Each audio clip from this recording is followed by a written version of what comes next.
안녕하세요, 청취자 여러분. 오늘 우리가 함께 살펴볼 자료는요.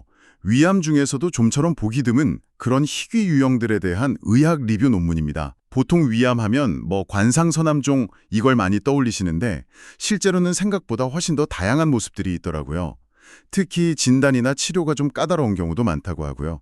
그래서 이번에는 이 논문에 실린 그림 자료들을 좀 집중적으로 보면서 위암의 그 숨겨진 다양성을 같이 한번 파헤쳐 보겠습니다. 네, 맞습니다. 위암의 세계가 생각보다 훨씬 복잡하고 다양합니다. 오늘 보시는 논문에도 보면 유두상 선암종, 미세 유두상 암종, 또 선편평상피 암종, 간 모양을 닮은 간양선암종, 육모막 암종, 그리고 림프구가 많이 모이는 유형, 위모세포종, 미분화 암종까지 정말 종류가 많죠. 이게 다 현미경으로 봤을 때 그 조직학적 특징이 제각각 다르다는 건데요. 근데 문제는 그 특징들 서로 좀 비슷해 보이기도 하고 또 워낙 드물다 보니까 연구 자체가 좀 부족한 실정입니다. 그렇군요. 워낙 희귀하다 보니 연구도 쉽지 않겠네요. 그럼 그 그림들을 보면서 하나씩 좀 자세히 들여다볼까요? 먼저 그림 1인데요. 유두상선암종. 이게 딱 보면 손가락 같은 돌기 모양이 좀 특징적인 것 같아요. 네, 맞아요. 그림 1 보시면 그 손가락 모양 혹은 젖꼭지 모양이라고도 하는데요. 그런 유두상 구조가 잘 보이죠. 그 중심부에는 혈관이랑 결합 조직이 있고요. 이런 구조 때문인지 이게 간으로 전이가 좀 잘 되는 경향이 있습니다. 그래서 예후도 상대적으로 좀 안 좋은 편에 속합니다. 아, 구조 자체가 전이랑 관련이 있군요. 그럼 그림 2의 미세유두상암종은요? 이건 이름처럼 아주 작아 보이는데 유두상암종과는 또 다른 건가요? 우리들이 뭐랄까 약간 림프관이나 혈관처럼 보이는 그런 빈 공간에 둥둥 떠다니는 듯한 모습이죠. 떠다닌다고요? 네. 그래서 이게 중요한 게 뭐냐면 이런 구조가 림프관이나 혈관으로 침투하기가 아주 쉬워요.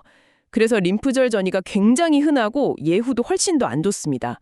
세포들이 쉽게 떨어져 나와서 막 퍼져 나간다 이렇게 생각하시면 좀 이해가 쉬우실 겁니다. 아, 그렇군요. 쉽게 떨어져 나가 퍼주기 쉬운 구조라니 예후가 나쁘다는 게 바로 와닿네요. 자, 다음은 그림 3과 4인데요. 하나는 선암이랑 편평상피암 성분이 섞인 선편평상피암종이고 다른 하나는 편평상피 세포암종이네요. 근데 위에서 편평상피암이라니 이건 좀 뜻밖인데요. 식도암에서 주로 보던 거 아닌가요? 네, 맞습니다. 원래 위 점막은 편평상피가 아니기 때문에 위에서 순수한 편평상피 세포암종이 생기는 건 정말 드문 일입니다. 그림 3처럼 선암 요소랑 편평상피암 요소가 같이 섞여 있는 경우 선편평상피도 있고 그림 4처럼 각질을 만든다거나 하는 편평상피암 특징만 순수하게 보이는 경우 편평상피의 포암종도 있어요. 둘 다 흔하지 않고요. 특히 순수한 편평상피 세포암종은 더 드물고 좀 깊이 파고들고 혈관 침범도 잘해서 예후가 나쁜 것으로 알려져 있습니다. 이야, 정말 별의별 경우가 다 있네요. 다음 그림 5는 간양선암종. 이름에서 벌써 간세포를 닮았다는 느낌이 딱 오는데요. 네, 정확합니다. 그림 5A 보시면 세포 모양이나 배열 같은 게 간세포암, HCC하고 정말 비슷하게 생겼습니다. 실제로 간세포암처럼 알파테아 단백, AFP라고 부르는 특정 단백질을 만들어내는 경우가 많아요. 그림 5B에서 갈색으로 염색된 게 바로 그겁니다. 아, AFP. 그거 혈액 검사로도 수치 나오잖아요. 네, 맞아요. 혈액 검사로도 확인이 가능하죠. 안타깝게도 이 유형 역시 간으로 전이가 잘 되고 그의 공격적인 성향을 보여서 예후가 좋지 않습니다. 암세포가 다른 장기 세포를 막 흉내내는군요. 신기하네요. 그럼 그림 6의 위 육모막 암종도 비슷한 건가요? 이건 태반에 있는 영양막 세포가 보인다고요. 네, 그렇습니다. 그림 6A에 보이는 세포들이 태반 조직의 그 영양막 세포들, 그러니까 하포치의 영양막 세포, 센시티오트로프블라스트, 나 세포 영양막 세포, 이 사이토트로프블라스트와 아주 유사하게 생겼죠. 이 세포들이 원래 임신 진단할 때 쓰는 그 호르몬, 육모성 성선 자극 호르몬, HCG를 만들거든요. 그림 6B에서 염색된 것처럼 이 암에서도 HCG가 나옵니다. 그래서 혈중 HCG 수치가 진단이나 치료 반응 평가, 또 재발 여부를 확인하는 데 중요한 지표로 쓰입니다. 이건 정말 공격적이고 혈액을 타고 빠르게 전이 돼서 예후가 극히 불량한 암 중 하나입니다. 호르몬까지 만들어내다니 정말 독특하네요. 다음 그림 7은 림프구 증식 동반 위암, GCLSS라고 되어 있는데 암 조직 사이에 림프구가 엄청 많아 보여요. 네. 그림 7A 보시면 암세포 덩어리 주변이나 그 사이사이에 림프구들이 아주 풍부하게 모여 있는 걸 볼 수 있습니다. 이게 가장 큰 특징이고요. 흥미로운 점은 이런 암의 상당수에서 엡스타인-바 바이러스, EBV 감염이 확인된다는 겁니다. 그림 7B의 EBR 염색이 그걸 보여주는 거고요. 또 일부에서는 현미 부수체 불안정성, MSIH라고 하는 유전적 특성을 보이기도 합니다. 아, EBV 바이러스랑 관련이 있다고요? 네, 이런 특징들 덕분에 다른 희귀암들에 비해서는 예후가 비교적 괜찮은 편이고요. 최근에는 면역관문 억제제 치료 효과에 대한 기대도 좀 커지고 있습니다. 오, 예후가 상대적으로 괜찮고 면역 치료 가능성까지 있다니 이건 좀 희망적인데요.